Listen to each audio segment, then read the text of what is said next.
A graça e a paz de Jesus Cristo. Seja muito bem-vindo ao canal Palavra da Vida, que compartilha devocionais, leituras de livros e meditações nos capítulos da Bíblia. Hoje é dia 26 de abril e nós começamos desde ontem, 25, até o dia 30, a ler a carta de Paulo para os Efésios. Ontem nós lemos o capítulo 1, hoje vamos prosseguir com o capítulo 2 e vamos terminar essa carta no dia 30 de abril. Antes de lermos Efésios 2, eu tenho dois convites. O primeiro é que você acesse a playlist do canal e acesse a playlist Meu Dia com Deus. Lá nós estamos compartilhando diariamente a meditação do devocional Café com Deus Pai, edição de 2025, do pastor Júnior Rostirola. Hoje a mensagem foi de que Deus não falha. E o segundo convite é que você fique conosco até o final do vídeo, porque vamos liberar um outro vídeo sobre Provérbios, capítulo 26. O livro de Provérbios tem 31 capítulos e todos aqueles que todos os meses leem o livro de Provérbios para aplicar na sua vida diária se tornam mais sábios quando fazem essa leitura mensalmente por 2 anos seguintes. E quem faz essa leitura durante 5 anos prospera em todas as áreas da vida, porque o livro de Provérbios foi escrito com esse propósito de trazer instrução, conhecimento, discernimento, ensinamento para todas as áreas da nossa vida. Feitos os dois convites, vamos ler Efésios capítulo 2. Ontem, quando nós meditamos em Efésios no capítulo 1, vimos que o mistério de Deus para a humanidade era Jesus Cristo. Quando Adão e Eva, lá no Jardim do Éden, caíram no pecado, no erro de comerem do fruto da árvore do conhecimento do bem e do mal, eles passaram a ter o conhecimento do mal. E houve consequências para a humanidade. Houve a morte eterna, a separação do ser humano de Deus. E, como consequência, Deus limitou a nossa vida nessa terra e passou a existir a morte física. Dessas consequências, Deus disse: apesar de tudo isso, nascerá um da mulher que esmagará a cabeça da serpente, que será aquele que vai trazer novamente a esperança para a humanidade, que vai reconectar a humanidade a Deus. E quando Deus disse isso, você pode conferir isso no texto de Gênesis, capítulo 3, versículo 15. Vamos ler juntos aqui na tela. Gênesis capítulo 3, aqui no versículo 15, Deus disse: E porei inimizade entre ti e a mulher, e entre a tua semente e a sua semente, ou seja, a semente da mulher. Esta te ferirá a cabeça. Quando está escrito aqui, esta te ferirá a cabeça, é a semente da mulher te ferirá a cabeça. E tu, no caso a serpente, lhe ferirás o calcanhar. Esse texto, quando fala que a serpente feriria o calcanhar da semente da mulher, é o que nos revela a morte de Jesus, que a serpente atingiria a Jesus de alguma forma, que foi a sua crucificação. Agora, quando fala que a semente da mulher feriria a cabeça de Satanás, é que a mesma morte com que a serpente feriu a Jesus foi justamente essa ferida, foi justamente essa morte que trouxe a salvação para a humanidade. Veja que Deus preparou, reservou, logo que ocorreu a queda, um mistério de reconectar a humanidade a Deus. Mas esse mistério ficou durante muitos e muitos anos sem ser revelado. Os profetas disseram: haverá um que virá no futuro e que trará a redenção para a humanidade, que trará a salvação para todos. E esse mistério se revelou em Jesus. Voltando para Efésios capítulo 2, então no capítulo 1 nós lemos Paulo revelando que Jesus é o mistério de Deus. O mistério foi revelado quando Jesus veio à Terra. A sua morte na cruz trouxe a religação de Deus com os homens. Agora, no capítulo 2 de Efésios, Paulo continua falando a respeito da obra de Jesus. Ele nos conta que, com a morte de Jesus, nós fomos vivificados. Nós fomos perdoados dos nossos pecados e, por causa disso, recebemos vida. Por causa dos nossos pecados, nós estávamos mortos espiritualmente. Estávamos longe de Deus. Mas com Jesus, nós recebemos vida. Vamos ler aqui a primeira parte de Efésios capítulo 2, versículo 1. Jesus, vamos lembrar que estamos na continuação do capítulo 1, onde ele falou a respeito de Jesus sendo o mistério de Deus.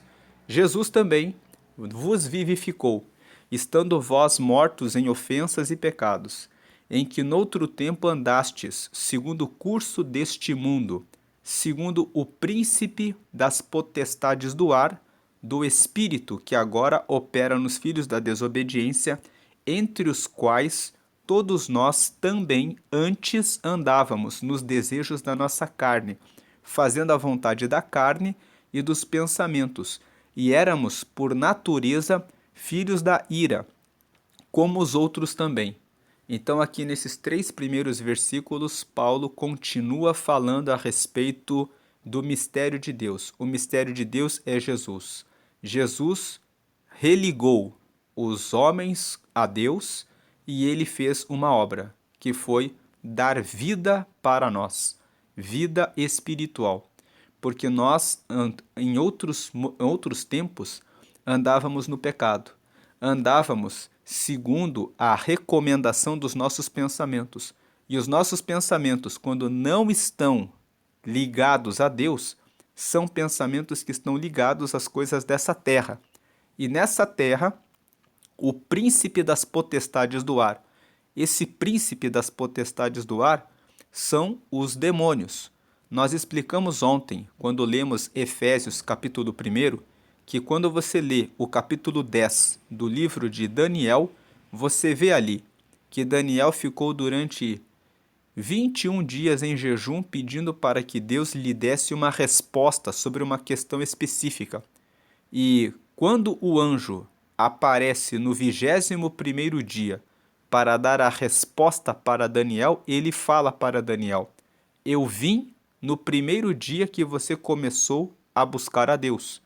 Mas o príncipe da Pérsia veio e me impediu de chegar até você. Quando nós lemos esse texto lá em Daniel, no capítulo 10, nós temos o conhecimento de que existem príncipes das trevas, que são demônios. E esses príncipes das trevas, que são demônios, eles se reúnem com vários grupos de demônios para impedir as respostas de Deus para nós. E Daniel passou por essa situação. E aquele anjo disse: o príncipe da Pérsia se colocou diante de mim e foi necessário chamar Miguel. Miguel é o nome de um arcanjo, um anjo que guerreia pelos santos. E Miguel veio, trancou, lutou contra aquele príncipe da Pérsia e os seus demônios, e o anjo conseguiu chegar até Daniel. Então, esse texto nos mostra que todos os que não estão com os seus pensamentos ligados a Jesus terão pensamentos que são guiados por coisas dessa terra. E quem governa a terra, onde o governo de Jesus não está presente, são os demônios.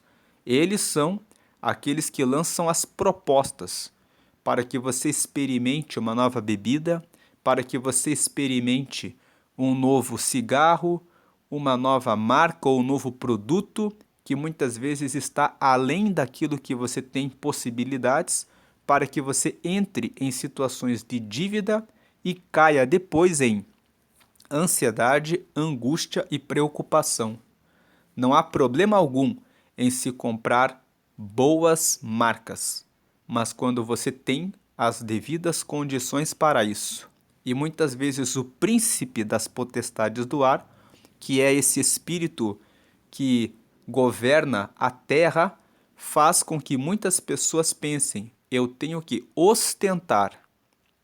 E quando você ostenta, você está indo para um nível que você não tem posses e condição, e muitas pessoas caem em consumismo e caem em situações preocupantes de desespero e angústia, e depois o mesmo príncipe das trevas dá sugestões. Agora se mate. Agora se enforque, porque você está em uma grande situação de desespero. Então, são essas as formas que muitas vezes o príncipe das trevas se manifesta na terra e as pessoas dizem: não tem nada a ver. Mas muitas vezes esse mundo vai sendo governado por essas ideias e as pessoas não se dão conta de que elas precisam combater essas ideias. Alguém pode ouvir isso e dizer: não é uma questão de demônios, é uma questão de falta de conhecimento financeiro, é uma questão de falta de sabedoria. Sim, mas eu faço uma pergunta a você: de onde vem a sabedoria? Nós falamos no começo do vídeo sobre a importância da leitura de Provérbios. É na palavra de Deus que nós encontramos a sabedoria.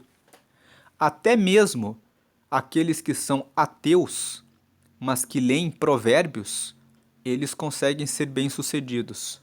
Mas por que eles são bem-sucedidos? Embora sejam ateus, porque eles obedecem a palavra de Deus. Eles cumprem a palavra de Deus. A palavra de Deus fala para que você nunca compre alguma coisa que não está de acordo com a sua condição. Então, quando alguém cumpre a palavra, ela é bem-sucedida.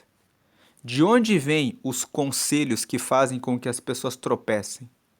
São conselhos terrenos, onde Satanás, que é o príncipe das potestades do ar, traz as suas ideias e influencia pessoas a caminharem por atalhos que levam elas à ruína. Então aqui Paulo fala: quando você se conecta com Jesus, quando você se conecta com a palavra de Deus, você recebe vida e você deixa de fazer as coisas que em outro tempo você fazia, porque você consegue caminhar na obediência de Deus, deixa de ser desobediente e foge, escapa, ou melhor, escapa da ira de Deus. Qual é a ira de Deus? A ira de Deus é algo muito simples. Deus está disponível e quer salvar a todos, mas aqueles que não querem, ele simplesmente entrega para que as pessoas façam as suas próprias vontades. Essa é a ira de Deus. Agora, em Jesus, nós recebemos vida, recebemos uma religação com Deus, recebemos reunião novamente com o Pai. Agora, prosseguindo em Efésios capítulo 2.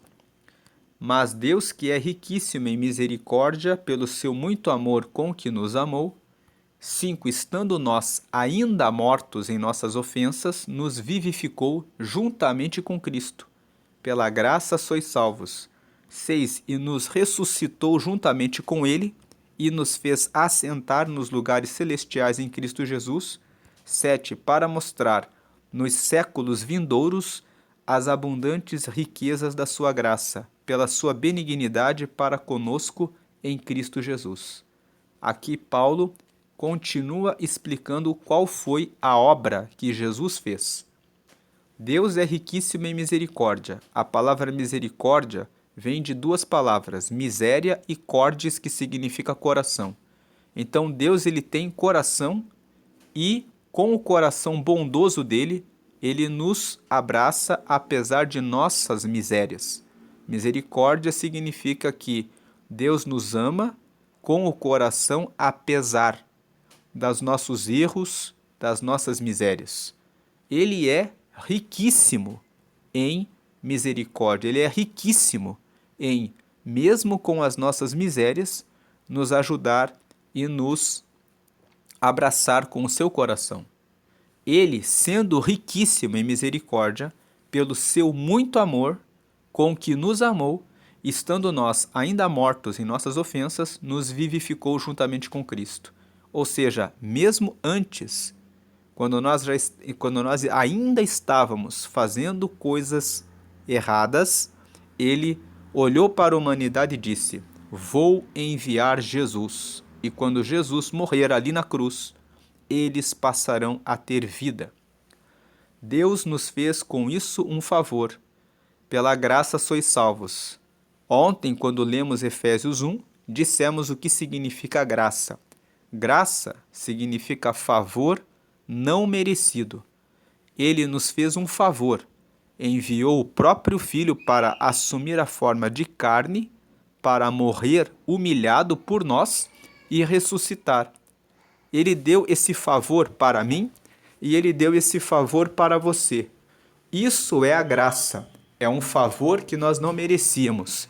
E é pela graça que nós somos salvos. Por um favor que Deus nos deu de enviar Jesus é que nós somos salvos. O que significa dizer que pela graça nós somos salvos? Por meio de Jesus nós somos salvos. Jesus é o favor que nós não merecíamos, mas que Ele entregou a vida dele, mesmo nós não merecendo, para nos dar a salvação. Versículo 6. E também Jesus nos deu vida, e com a vida que Ele nos deu, Ele nos ressuscitou. Porque a partir do momento em que recebemos Jesus em nós, nós deixamos de estar como mortos espiritualmente. Nós renascemos, somos ressuscitados e passamos a ter vida por meio de Jesus e para Deus. E com isso, nós podemos orar e Jesus, estando sentado à direita de Deus, ele pode nos ouvir e fazer com que as nossas preces, com que as nossas orações cheguem até Deus. Por isso que o versículo 6 fala assim: e nos ressuscitou juntamente com ele, ou seja, com Cristo, e nos fez assentar nos lugares celestiais em Cristo Jesus. Em Cristo Jesus, eu tenho um assento no céu. Eu tenho um lugar, um espaço onde eu posso ser ouvido por Deus. Em Jesus, eu consigo acesso, eu consigo audiência com o Pai. Eu consigo falar a Ele, eu consigo ser recebido pelo Pai. Eu tenho um lugar celestial em Cristo Jesus. Tanto quanto eu estou aqui em vida, por meio da oração, tanto quanto quando eu morrer, porque a minha vida, a minha alma irá para Deus, porque estou em Cristo Jesus. Versículo 7. E Deus fez isso por quê?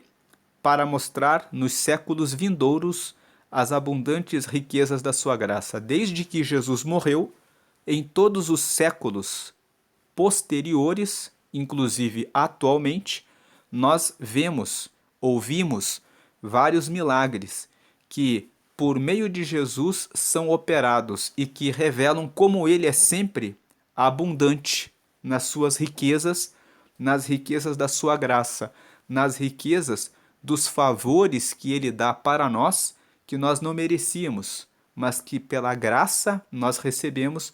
Por quê? Pela sua benignidade para conosco. Ou seja, a benignidade é a qualidade de sempre ser bom. É a bondade que Deus tem para conosco por meio de Cristo, em Cristo Jesus. Veja que nesse texto que nós lemos, do versículo 4 até o versículo 7, o mistério de Deus, que é Jesus, é esse mistério. Enquanto nós recebemos esse mistério, vivemos nesse mistério, que nós recebemos a vivificação, que nós lemos nos versículos 1 a 3, que nós recebemos a ressurreição da morte espiritual e que nós recebemos as abundantes riquezas da sua graça, ou seja, do seu favor que nós não merecíamos. Prosseguindo no versículo 8. Por quê? Porque é pela graça que sois salvos, por meio da fé, e isso não vem de vós, é dom de Deus. Nós recebemos a graça, que é o favor imerecido, que é Jesus. Por meio de Jesus nós somos salvos, pela fé que nós temos nele. E isso não vem de vós, ou seja, a graça, o favor imerecido, não dependeu do nosso esforço, não vem de nós. É um dom de Deus, foi Deus que deu Jesus para morrer por nós. Agora, versículo 9. Não vem das obras para que ninguém se glorie, assim como o amanhecer do sol e o pôr do sol acontece todos os dias e independe das nossas obras, assim também Jesus veio e deu a sua vida por toda a humanidade para decretar a salvação para todos os que aceitarem a Ele, independente das nossas obras. Agora, a luz do sol brilha todos os dias. Eu e você temos a opção de fecharmos as cortinas, trancar as portas de um quarto e ficarmos ali durante 6, 7, 8 e quantos dias quisermos ficar na escuridão, se nós assim decidimos. Mas o fato é que Deus traz a luz do sol todos os dias. E assim também ele enviou Jesus para, de uma única vez, por todas e para sempre, decretar que todos aqueles que quiserem receber a graça estarão vivificados, ou seja, com nova vida, perdoados dos pecados, ressuscitados espiritualmente e desfrutando das abundantes riquezas dele. Mas isso, o favor de Deus, a graça, não vem de nós. Deus derramou a salvação pelo seu mistério, que era Jesus, que não estava revelado até o momento em que ele se revelou e veio como carne nessa terra e morreu naquela cruz sem nenhum pecado e ressuscitou por nós para nos dar vida, ressurreição e o privilégio de receber das abundantes riquezas da sua graça. Agora, versículo 9. Não vem das obras, não depende de mim, não depende de ninguém. Versículo 10. Porque nós somos feitura sua, criados em Cristo Jesus para as boas obras, as quais Deus preparou para que andássemos nelas. Então, todos aqueles que recebem a Jesus passam a ser novas pessoas. Nós somos feitura sua. Passam a caminhar para a prática de boas obras. E essas boas obras que nós passamos a praticar quando estamos em Cristo Jesus, elas acontecem porque quando nós nos ligamos a Ele, foi para isso que Ele nos chamou. Foi para isso que Ele nos preparou. Nós fomos criados em Cristo Jesus para as boas obras, as quais Deus preparou para que andássemos nelas. 11. Portanto, lembrai-vos de que vós, noutro tempo, éreis gentios na carne, e chamados incircuncisão pelos que na carne se chamam circuncisão, feita pela mão dos homens. 12. Que naquele tempo estáveis sem Cristo, separados da comunidade de Israel e estranhos aos concertos da promessa, não tendo esperança e sem Deus no mundo. 13. Mas agora, em Cristo Jesus, vós que antes estáveis longe, já pelo sangue de Cristo chegastes perto. Nesse trecho, Paulo explica que os judeus, que corresponde aqui à comunidade de Israel, eles tinham dois concertos com Deus. O concerto da circuncisão e o concerto de que só quem é judeu é que tem relacionamento com Deus. A circuncisão corresponde ao corte do prepúcio, que é a pele que encobre o órgão genital masculino, que é feita no 8º dia do nascimento do bebê.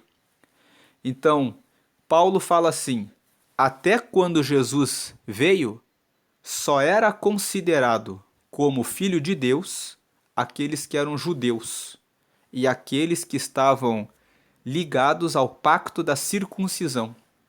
Então, todos os que não eram judeus e que, portanto, não faziam a circuncisão eram chamados de gentios e de incircuncisos.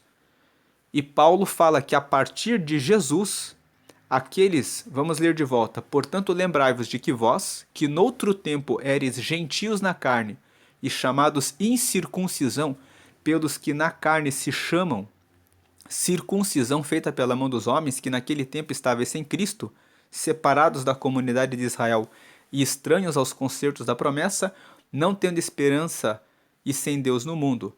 Mas agora em Cristo Jesus, vós que antes estáveis longe, já pelo sangue de Cristo chegastes perto. Paulo está dizendo assim: os judeus diziam, nós fazemos a circuncisão e nós somos judeus, então nós somos de Deus. Vocês são gentios, porque vocês são estranhos e vocês não fazem a circuncisão. Então vocês são incircuncisos, então vocês não têm nenhuma ligação e nenhum relacionamento com Deus. Então, antigamente, quem não tinha Cristo seguia por essa regra.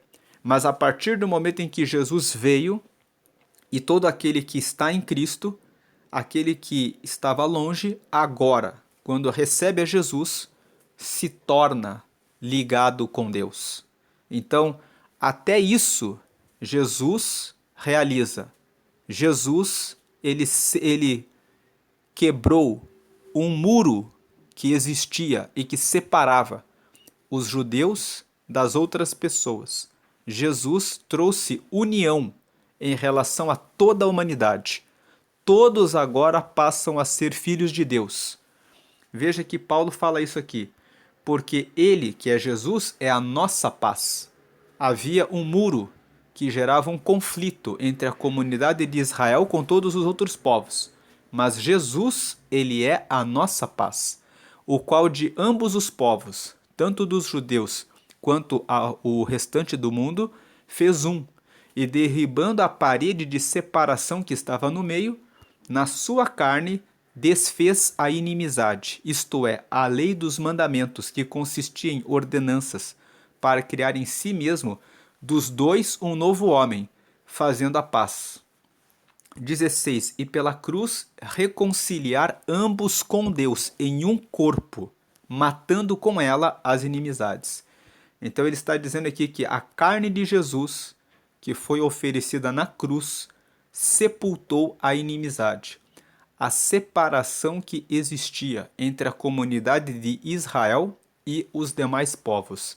E a comunidade de Israel, que considerava que deveria seguir a Deus por meio de várias ordenanças, por meio de várias regras, agora se conecta a Deus apenas por Jesus, porque Jesus é o mistério de Deus.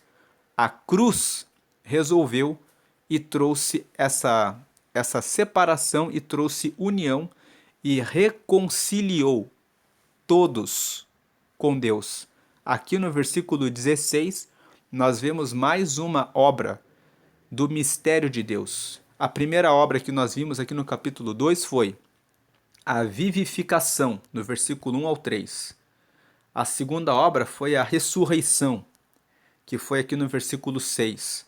A terceira obra é que nós começamos a receber as abundantes riquezas de Deus. A quarta obra é que ele separou, venceu a separação que existia entre judeus e não judeus. Ele trouxe unidade. Então aqui, a quinta obra que ele nos trouxe foi a reconciliação de todos, tanto judeus quanto não judeus, com Deus. Essa é a quinta obra. Tiramos aqui 5 obras que o mistério de Deus venceu. E vindo ele, versículo 17, e vindo ele evangelizou a paz a vós que estáveis longe e aos que estavam perto. 18. Porque por ele ambos temos acesso ao Pai, em um mesmo Espírito. Por meio de Jesus, tanto judeus quanto não judeus têm acesso ao Pai, em um mesmo Espírito. Espírito está em letra maiúscula, está se referindo ao Espírito Santo. Lá em João, no capítulo 14, no capítulo 16 também, você pode ler os detalhes a respeito das promessas que Jesus fez, dizendo que quando ele morresse, ele enviaria o Espírito Santo que estaria entre todos nós e que esse Espírito Santo morando em nós faria com que todos nós fizéssemos parte do corpo dele, fizéssemos parte do povo de Deus. Então, por meio de Jesus, ele reuniu ambos e nós temos acesso ao Pai em um mesmo Espírito. 19. Assim que já não sois estrangeiros, nem forasteiros, mas concidadãos dos santos e da família de Deus. Então agora, por meio de Jesus, nós vamos encontrar a sexta obra. A quinta foi a reconciliação. E a sexta, nós agora somos cidadãos dos céus. Nós somos concidadãos. Juntamente com os judeus, nós também somos cidadãos dos santos e da família de Deus. Por meio de Jesus, nós recebemos a cidadania do céu. E somos edificados sobre o fundamento dos apóstolos e dos profetas, de que Jesus Cristo é a principal pedra da esquina. 21. No qual todo o edifício bem ajustado cresce para templo santo no Senhor. 22. No qual também vós, juntamente sois edificados para a morada de Deus no Espírito. Em outras palavras, por meio de Jesus, nós nos tornamos concidadãos, ou seja, juntamente com os judeus, também somos cidadãos dos santos e da família de Deus, quando nós estamos edificados, ou seja, quando o nosso alicerce, quando o nosso fundamento é Jesus, que é a principal pedra de esquina. A pedra de esquina é a pedra principal que sustenta um edifício. O que Paulo está dizendo é que tudo, a vivificação, a ressurreição, a vida com as abundantes riquezas de Deus, a união entre os judeus e os gentios, a reconciliação com Deus, de que todos agora são reconciliados no mesmo Espírito, e a cidadania dos céus, que são essas 6 obras que nós lemos durante todo o capítulo 2, se apoiam num único fundamento, que é Jesus Cristo, que é o alicerce de tudo isso, no qual, ou seja, em Jesus, todo o edifício bem ajustado cresce para templo santo no Senhor. Agora no versículo 21, quando ele fala que todo edifício bem ajustado cresce para templo santo no Senhor, ele está falando a respeito da vida de cada um de nós. Lá, no livro de 2 Coríntios, no capítulo 5, no versículo 1, Paulo fala, ele faz uma comparação, dizendo que se o nosso tabernáculo, que é o nosso corpo, vier a perecer, nós temos em Deus um edifício que não é construído por mãos de homens, mas que é construído pela obra de Deus, que é o nosso corpo espiritual. Então, quando nós estamos em Cristo, todo o edifício, todas as pessoas que forem bem ajustadas a Cristo, vão crescer para serem um templo santo no Senhor.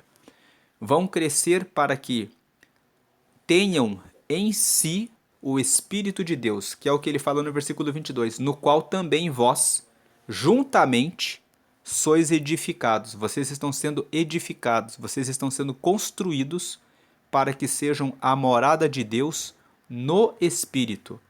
Porque precisamos ter em nós o Espírito, que em letra maiúscula aqui se refere ao Espírito Santo de Deus. Quando o Espírito Santo está em nós, recebemos essa participação no corpo de Deus. E como recebemos o Espírito em nós?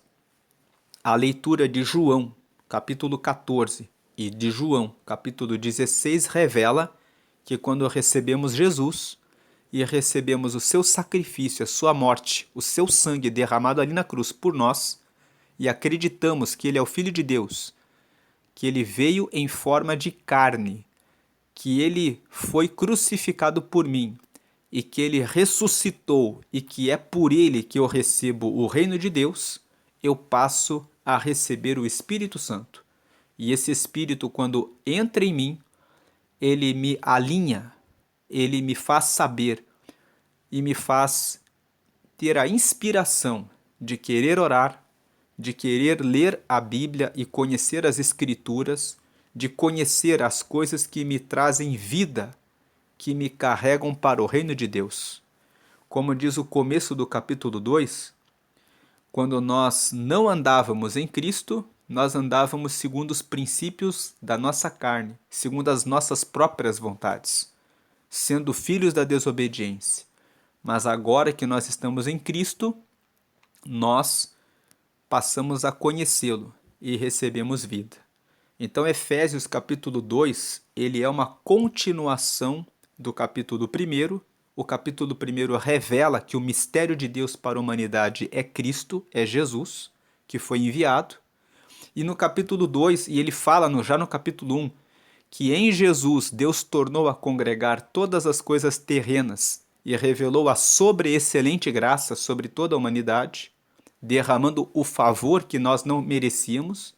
E no capítulo 2, ele traz a continuação, revelando mais 6 obras que a graça realizou em nosso benefício.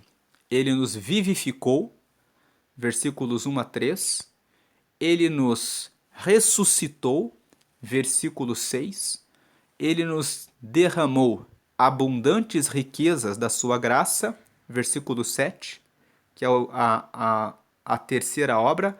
A quarta obra é que ele quebrou a separação entre judeus e todos os outros povos, que nós vemos aqui. A quinta obra é que, pela cruz, no versículo 16, ele nos reconciliou com Deus. A sexta obra está no versículo 19. Ele nos tornou, no caso, os gentios, em cidadãos dos santos e da família de Deus, juntamente com os judeus. E tudo isso ele fez no seu mistério, que é ter Jesus como o nosso alicerce principal. Essa é a mensagem de Efésios capítulo 2, e na parte final, nós precisamos estar bem ajustados. Ser bem ajustado significa orar e conhecer as Escrituras para termos conhecimento a respeito do que é da vontade dele, para que possamos ser edifício que cresce para ser a morada de Deus, recebendo em nós o Espírito de Deus, que nos conecta todos juntos no mesmo e único, em uma mesma e única construção, que é de sermos família de Deus. Deus abençoe a sua vida hoje e sempre grandemente. Amém.